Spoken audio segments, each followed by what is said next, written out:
Bueno, gente, lo de esta semana yo creo que se resume en dos declaraciones. La de Nicolás Petro.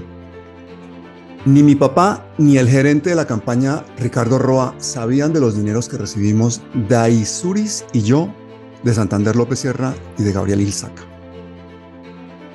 Contundente, clarísimo. El presidente no sabía. Y el segundo puede ser el trino de Vicky Dávila. Urgente.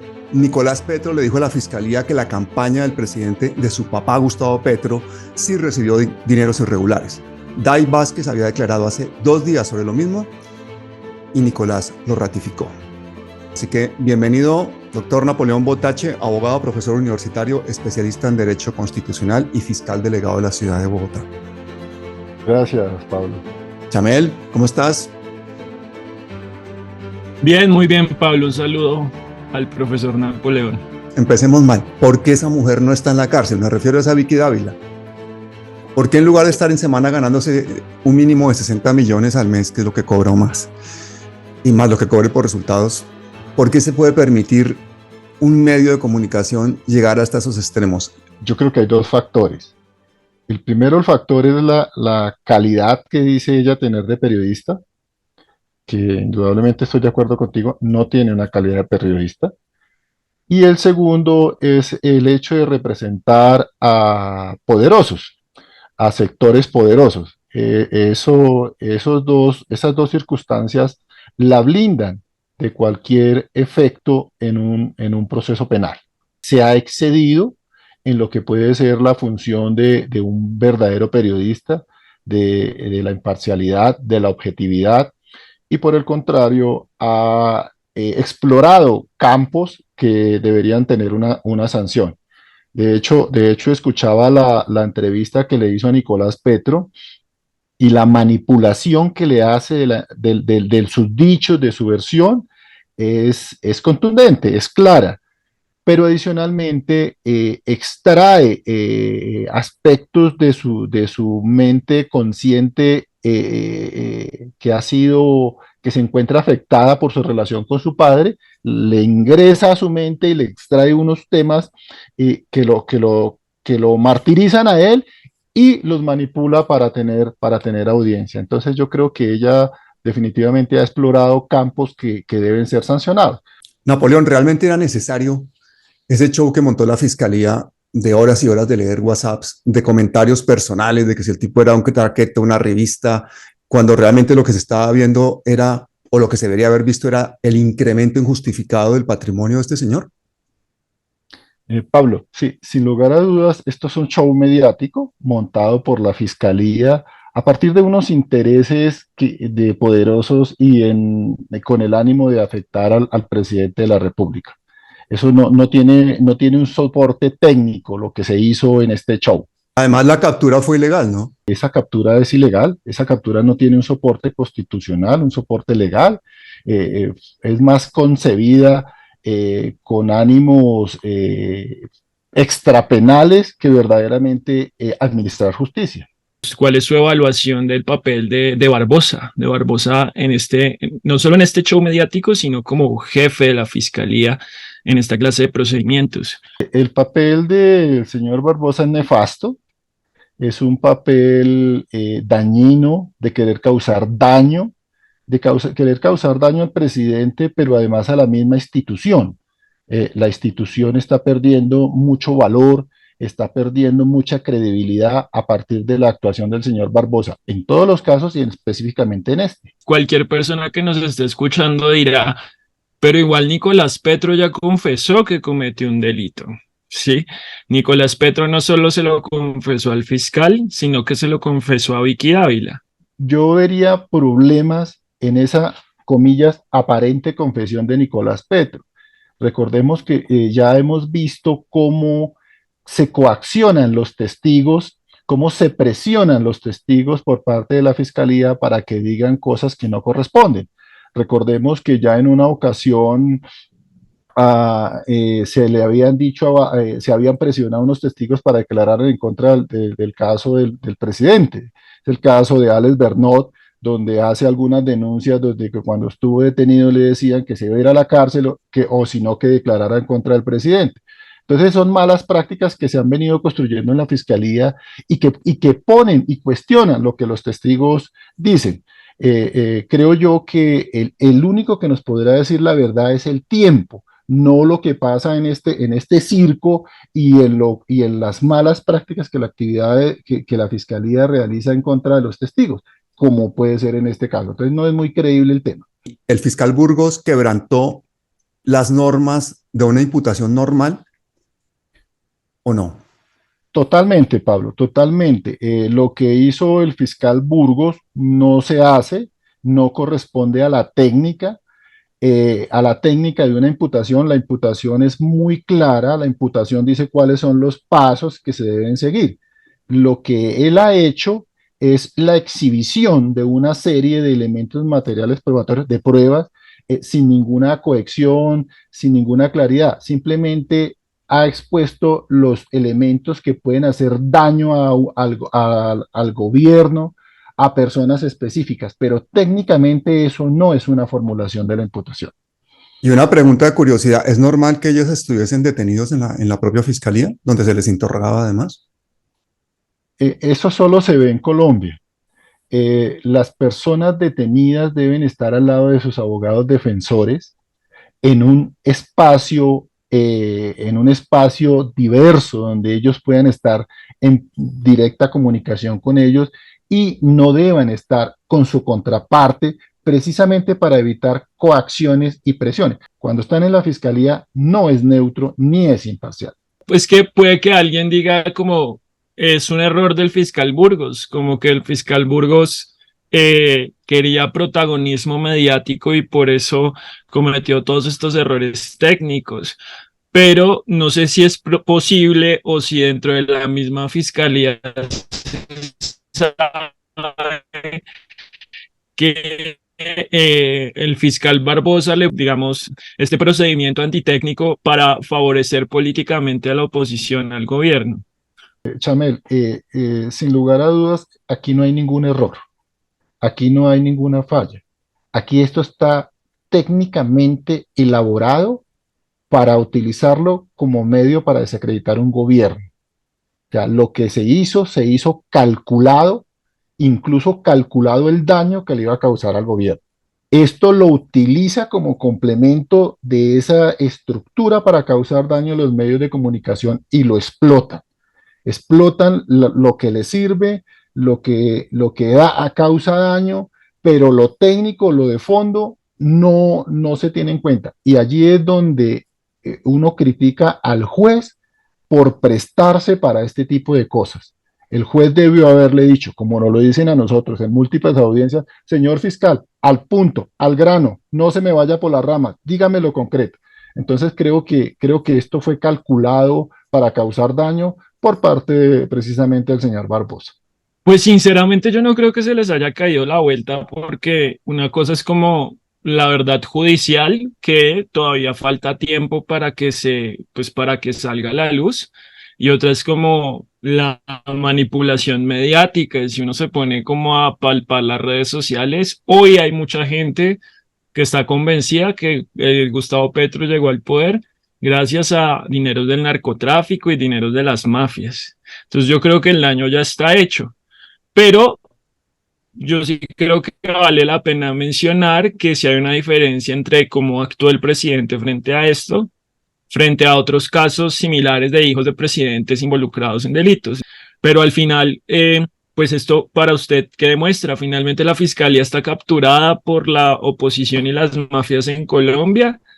La imagen que tiene el sector justicia es grave, es nefasto. O sea, la opinión que hay sobre la fiscalía y sobre la rama judicial, los índices de que las personas creen que son entidades que no funcionan y que son corruptas son muy elevados. Uno. Dos, la fiscalía está capturada por organizaciones criminales. De eso no hay duda. Del poder económico y de incluso, como ya sabemos, del Clan del Golfo y del Cartel del Norte del Valle, está capturada desafortunadamente. Recientemente vemos cómo fiscales le lavan dinero a líderes de estas organizaciones. Vemos cómo el fiscal general de la Nación favorece a determinados sectores. Vemos la imputación de Oscar Iván, donde dice que el hijo no cometió un delito, sino que es una víctima del papá, y sin embargo le imputa en coautoría también unos delitos. Entonces, vemos que la fiscalía se ha vuelto selectiva, persigue a unos, no persigue a otros, favorece a unos y no favorece a otros. Pero sin lugar a dudas, como lo sabemos, está capturada por poderes delictivos, sin lugar a dudas. Yo quisiera analizar un poquito a la portavoz de la fiscalía, que para mí es la señora Vicky Dávila. Y digo la portavoz porque a veces da las noticias antes que la propia fiscalía. Yo quiero recordar que lo que ha desencadenado todo esto fue esa primera entrevista que hace Vicky Dávila, fue la que levantó el escándalo. Y le hace la entrevista a la exesposa de Nicolás Petro sabiendo que le estaba echando la soga al cuello a su informante. La estaba haciendo que se autoinculpara. Y esta mujer, que es víctima de los celos, que quiere venganza, y que está muy mal asesorada, pues lo hace, ¿no? Pero todo esto también tiene que hacernos reflexionar en el entorno de Nicolás Petro. Recordemos, por ejemplo, que los dos hijos de esta mujer son amadrinados por Elsa Noguera, ¿no? Recordemos, por ejemplo, que la actual esposa de Nicolás Petro, Laura Ojeda, ha sido pareja de Las Prilla. O sea, aquí hay una serie de condicionantes que hacen que se esté preparando desde hace muchísimo tiempo, pues todo este espectáculo que sucedió, que efectivamente parece ser que es de una magnitud increíble en cuanto a corrupción y en cuanto a problemas jurídicos y legales muy graves por parte del hijo del presidente. Aquí no le quitamos ninguna culpabilidad si se demuestra que la tiene, pero también ha habido una manipulación increíble por parte del medio de comunicación de la Fiscalía y de la extrema derecha, principalmente, que es la revista Semana, por supuesto en coro con todos los demás medios de la derecha. ¿Estamos ante un Estado de Derecho o estamos ante un Estado en el que estamos sujetos realmente a los grandes poderes económicos y a sus medios de comunicación? Sin lugar a dudas, creo yo, desde la visión mía como fiscal, es que el poder económico se ha tomado el Estado para beneficio de ellos. Por eso la Fiscalía hace, sin lugar a dudas, lo que le ordenan hacer los poderes económicos. Y dentro de la Fiscalía se presenta un fenómeno. Si yo soy fiscal y hago caso, me va bien y me ascienden. Caso del señor Burgos. Si en la Fiscalía yo soy fiscal y no hago caso, me va mal. Caso Napoleón Botache. Entonces, tenemos que ponernos al servicio de las oligarquías y la delincuencia para poder para poder que se nos garanticen los derechos como fiscal. Entonces, ¿cómo le explicamos a la gente cómo funciona eso adentro? O sea, cuando su merced dice que Napoleón le va mal y a Burgos le va bien, ¿eso en qué se traduce concretamente? Se concluye concretamente en que hay unos fiscales que hacen caso y otros que hacemos caso a la Constitución y a la ley. Y afortunadamente los que hacemos caso a la Constitución y a la ley somos más. Pero hay otros fiscales que no piensan así. Hay otros fiscales que se ponen al servicio de los designios criminales del señor Barbosa y la señora Marta Mancera. Entonces hacen cualquier conducta delictiva que les digan que se haga. Entonces eso rompe con nuestro mandato constitucional. Ahora, el señor Barbosa dice que los fiscales somos autónomos e independientes. Eso no es cierto. Si yo como fiscal no hago caso, resulto en Putumayo, como le pasó a la doctora Angélica, o como otros fiscales que los han trasladado para el Guaviare, para Pasto Nariño. ¿Por qué? Porque sencillamente no cumplen los designios criminales del señor Barbosa y de la señora Marta Mancera. Yo todas las actividades delictivas que he evidenciado en la fiscalía las he denunciado. Entonces he presentado denuncias en contra del señor Barbosa, he presentado denuncias en contra de altos directivos de la fiscalía y ellos a su vez me han iniciado a mí también investigaciones. Entonces, esos temas están en investigación. Y yo no quiero que esas investigaciones se vayan a malinterpretar o vayan a tomar caminos que no corresponden.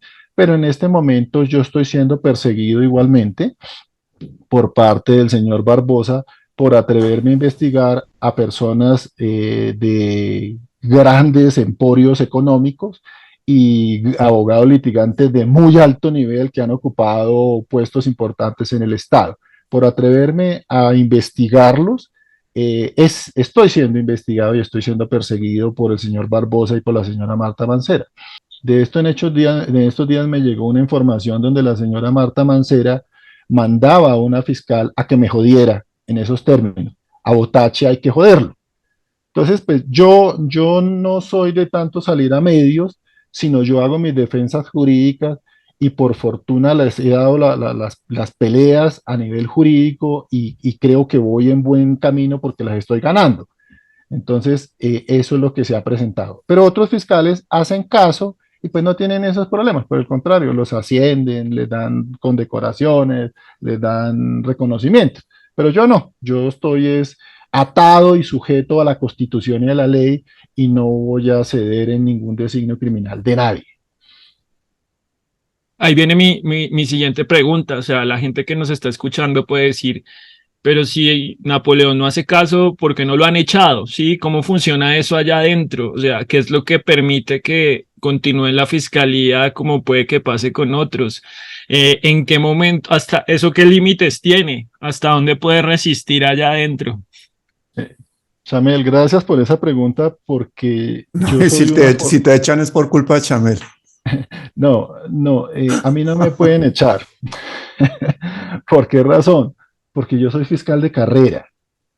Entonces, como yo soy fiscal de carrera en propiedad, les queda más difícil trasladarme, reubicarme, porque yo concursé y yo me gané Mm. mi puesto por estudiar, por dedicarme a investigar y porque concursé y me lo gané. Yo no le debo mi puesto a nadie, por eso a mí no me pueden venir a pedir favores. Entonces a mí nadie puede decirme, es que yo su puesto me lo debe a mí, entonces hágame este favor o el señor Barbosa o cualquier otro decirme, es que usted tiene que hacer esto. No, porque yo soy un fiscal de carrera y yo soy autónomo e independiente. Y de los fiscales que hay en la fiscalía, ¿qué porcentaje son como tú, que tienen digamos, su plaza en propiedad, porque se la han ganado por oposición y por méritos? ¿Y cuántos son puestos a dedo? No tengo la claridad, pero te puedo decir que el 90% son puestos a dedo y Uy, muy pocos, 10%. Conmigo hemos hecho el esfuerzo y hemos hecho toda una carrera judicial para hoy en día estar ejerciendo el cargo.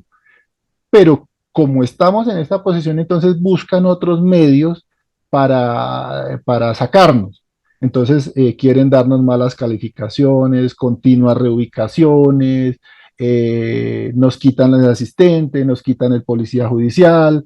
Entonces sí he tenido una persecución. De hecho, yo en este momento tengo una acción de acoso laboral en contra del señor Barbosa, la cual no le han querido dar trámite. Y estoy dando la pelea desde el punto jurídico, porque lo que están haciendo es una bellaquería. No solo conmigo, sino con muchos otros fiscales que no hacemos caso.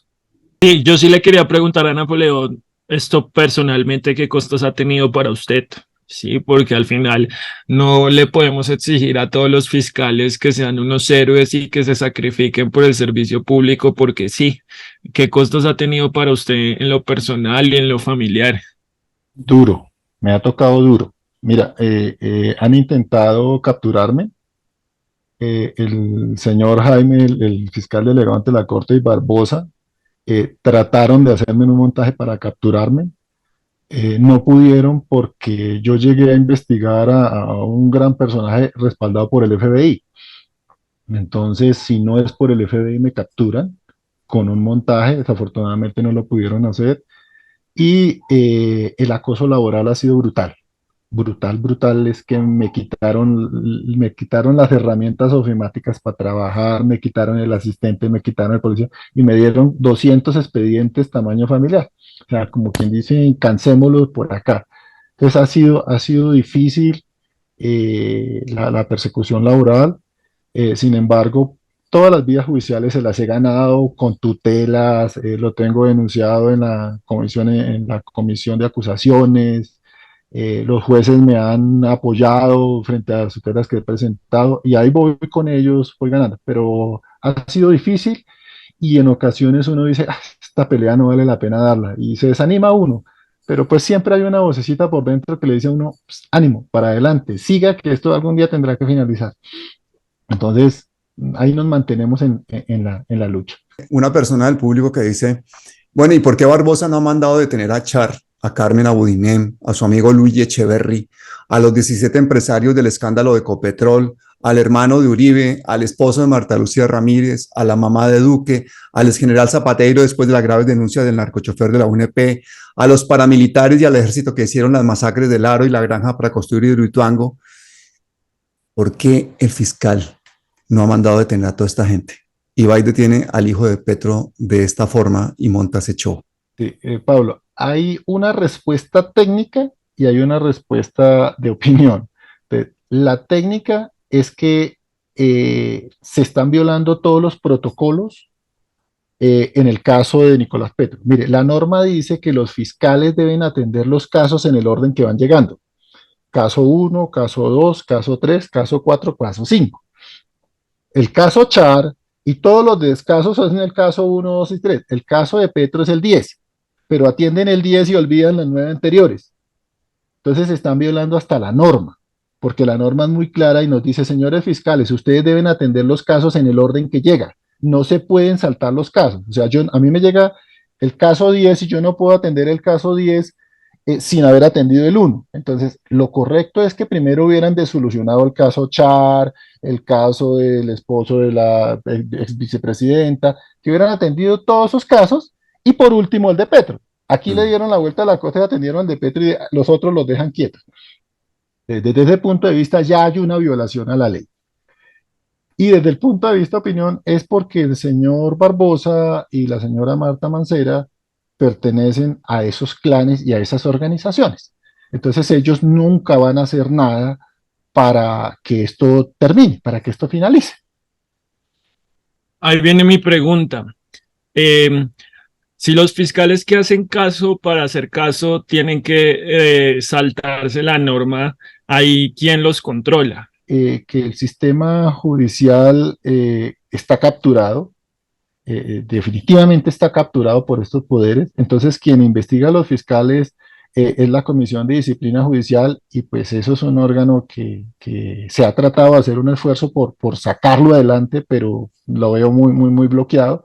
Entonces, los fiscales quedan libres y básicamente hacen lo que quieren y no les pasa nada. Entonces, ellos lo hacen con la convicción de que no les va a pasar nada y sin lugar a dudas no les pasa nada. Mire, yo he encontrado investigaciones donde los fiscales han archivado unos casos delicadísimos y uno denuncia y no pasó absolutamente nada. Es que definitivamente a los fiscales hay que ponerles controles. Los fiscales no pueden hacer lo que les venga en gana. Debemos tener controles y el único control que en los otros países tenemos son los jueces. Entonces, pero acá como a los jueces la ley les dio un control formal y no material, entonces nosotros no tenemos control, por eso hacemos lo que hacemos. Entonces, lo correcto es que la ley ordenara que los jueces nos controlaran a nosotros desde un punto de vista formal, así como pasa en Estados Unidos. Entonces, en Estados Unidos el juez dice, no le autorizo al fiscal y punto, pare de contar. Aquí no, aquí el juez hace lo que el fiscal le diga y no pasa nada. Entonces, creo que necesitamos un control material. Dos, necesitamos el actor popular, como pasa en España, que hay un autor popular, o sea, que la ciudadanía pueda ingresar a los procesos penales y pueda hacer control dentro de los procesos penales. Eso no está concebido, pero se necesita que los fiscales tengan control, tanto jurídico como social. Pero acá un ciudadano llega y va a hacer control político a una actuación y le dice, usted no es parte, usted no puede hacer nada, hasta luego, y lo sacan. Bueno, la semana pasada hicimos con Chamel un en vivo y yo dije que una de las razones principales para esta imputación tan mediática y tan show business de Nicolás Petro era precisamente impedir que el presidente hiciera esa terna para fiscal, declarándolo pues inhabilitado o por conflicto de intereses o por lo que fuese. ¿Y Napoleón qué opinas de esa terna? Pues la terna tiene sus pros y tiene sus contras. Por ejemplo, para hablar de una de ellas, Ángela María Buitrago, de la cual pues todos conocemos gracias a sus documentales sobre el Palacio de Justicia, podría uno considerar que es una muy buena candidata. Sin embargo, no deja de tener unos contra en la medida que ella fue abogada defensora de Gina Parodi y del Emporio Parodi. Y pues este Emporio pues tiene algunos cuestionamientos con respecto a lo que tiene que ver con el caso de Brecht. Pero sin lugar a dudas lo que se destaca de ella es el reconocimiento por su labor en el tema del Palacio de Justicia y que conocemos gracias a tu documental. Yo la conozco porque es la hermana de uno de mis amigos de la infancia, la conozco desde pequeña, y efectivamente después de muchísimos años de no saber de ella en un viaje a Colombia, quise hacer un documental sobre el Palacio de Justicia, y como ella ha sido la fiscal, pues le hice una entrevista en su casa, y eso terminó siendo la voz en off de ese documental que los invito a todos a que lo vean, porque es un documento que para mí fue muy revelador. Pues me enteré gracias a ese documental, gracias a estar investigando, a estar hablando con la fiscal, a estar viendo las pruebas, a estar viendo todas las vídeos y documentales hechos sobre el Palacio de Justicia, leyéndome los libros, etcétera. Me enteré que a mí me habían metido un gol muy tenaz y era contarme que el M-19 se había tomado el Palacio de Justicia, había matado a todo el mundo y que, bueno, que todo era para evitar que deportaran, que extraditaran a Pablo Escobar, etcétera, etcétera, etcétera. Y resulta que gracias a esa entrevista con la fiscal me doy cuenta de que esa toma fue seguida por una retoma por parte del ejército colombiano, en el cual fue realmente la masacre donde mataron a todo el mundo. Y que esa retoma fue exagerada porque, entre otras cosas, querían quitarse del medio algunos magistrados, como al magistrado Horacio Urán, que llevaba casos de violación de derechos humanos cometidos por el ejército colombiano gravísimos. De hecho, el caso de Horacio Urán, padre de mi amiga Elena, pues es gravísimo, porque este señor sale años después un video suyo que toma un periodista español, no sé cómo, unos minutos en que se ve al magistrado Horacio Urán salir de ahí vivo, cuando él aparece después muerto, calcinado dentro del Palacio de Justicia, y luego se lo llevan a medicina legal. Y la que hace toda esa investigación brutal es Ángela María Buitrago. De hecho, ella hace todo el seguimiento de la muerte, empieza a atar cabos y se da cuenta, por ejemplo, de dónde están sus cosas y va y encuentra toda la evidencia material y empieza a tener toda clase de problemas con la cúpula militar, con el gobierno, etcétera. La vida de ella ha sido una vida muy difícil, es una persona que ha trabajado también en derechos humanos.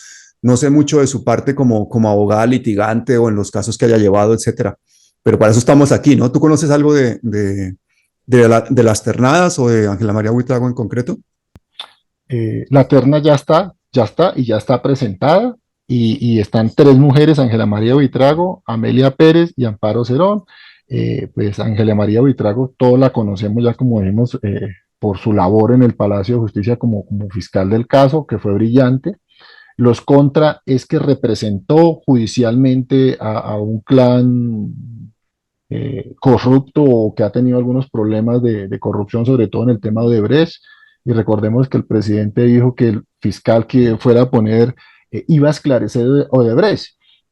Pero entonces, si ella es defensora en ese caso, pues creo que tendría que empezar por declararse impedida frente a ese tema.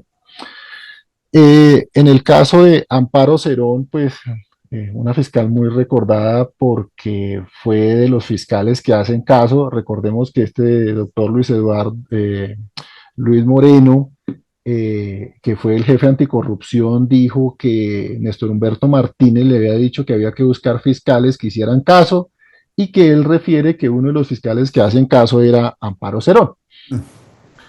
Uno. Dos, ella, recordemos que ella fue la que le concedió ese ilegal principio de oportunidad a los tres Luises de Odebrecht. a los tres Luises le dieron principio de oportunidad por todas las bellaquerías que hicieron en el país, y quien otorgó ese principio de oportunidad fue la fiscal Amparo Cerón. ¿Qué Luises, Entonces, perdón? ¿Qué Luises? Luis Bueno, Luis Junior, Martorelli, los brasileros del Odebrecht que estuvieron en Colombia, les otorgaron principio de oportunidad, y quien les otorgó el principio de oportunidad fue Amparo Cerón. Entonces, tanto Amparo Cerón como Ángela María Buitrago, si llegaran a ser las fiscales generales de la nación, ya tendrían que declararse impedidas con todo lo que tenga que ver con el caso de Brecht. En consecuencia, desde ya tendríamos que ir buscando un fiscal ad hoc para continuar con el caso de Brecht. Entonces creo que ahí tenemos un problema, y creo que el presidente se equivocó desde esa óptica. Y la doctora Amelia Pérez, no tengo referencia de ella, no la conozco jurídicamente, entonces no podría hacer ninguna alusión a ella. Entonces, definitivamente es un mal procedimiento que quien ocupa la presidencia de la República termine construyendo la terna para elegir a quien va a ocupar la jefatura de la fiscalía. ¿Qué otras opciones hay? No sé, elegirlo democráticamente, o qué otra opción ve su merced. Yo creo que el presidente debe elegir el fiscal. Eh, Quien debe salir de la elección del fiscal es la Corte Suprema de Justicia. O sea, el presidente debe nombrar el fiscal general como si fuera uno de sus ministros. De hecho, en Estados Unidos es así. El presidente selecciona a su fiscal general de la nación y el Congreso lo ratifica. En Colombia, el hecho de que la Corte participe en la elección genera muchos problemas, muchos problemas. De hecho, buena parte de los servidores que trabajan en la Fiscalía son familiares de los magistrados de la Corte, han sido sus magistrados auxiliares, etcétera. Entonces, eso genera es burocracia. Entonces, creo yo que el presidente debe designar su fiscal general de la nación y responder por lo que él haga. Chamel, ¿tú crees que esto que está pasando con Nicolás Petro, el hecho de que le hayan dado al final libertad, de que haya quedado en evidencia las intenciones de la extrema derecha y su aparato mediático, etcétera, ¿tú crees que esto ahora vuelve y juega a favor del presidente para las próximas elecciones, o que se va a quedar ese efecto de algo queda y de todas esas mentiras la imagen del presidente sale deteriorada para las elecciones regionales?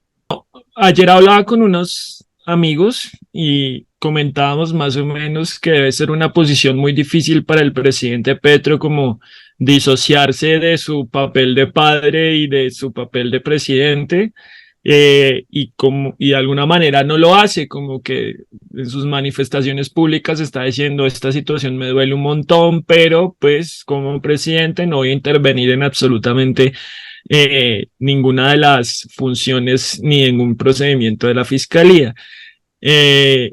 Yo creo que el daño ya está hecho, insisto, el daño ya está hecho, sí, porque, como decíamos ahorita, la verdad judicial es un poquito más lenta que las manipulaciones mediáticas.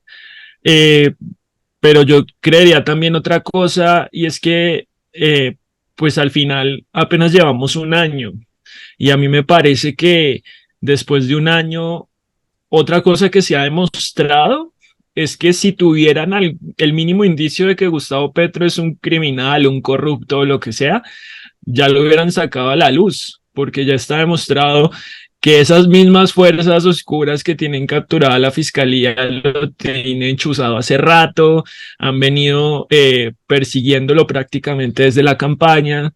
Está comprobado que estaban escuchando todas sus conversaciones.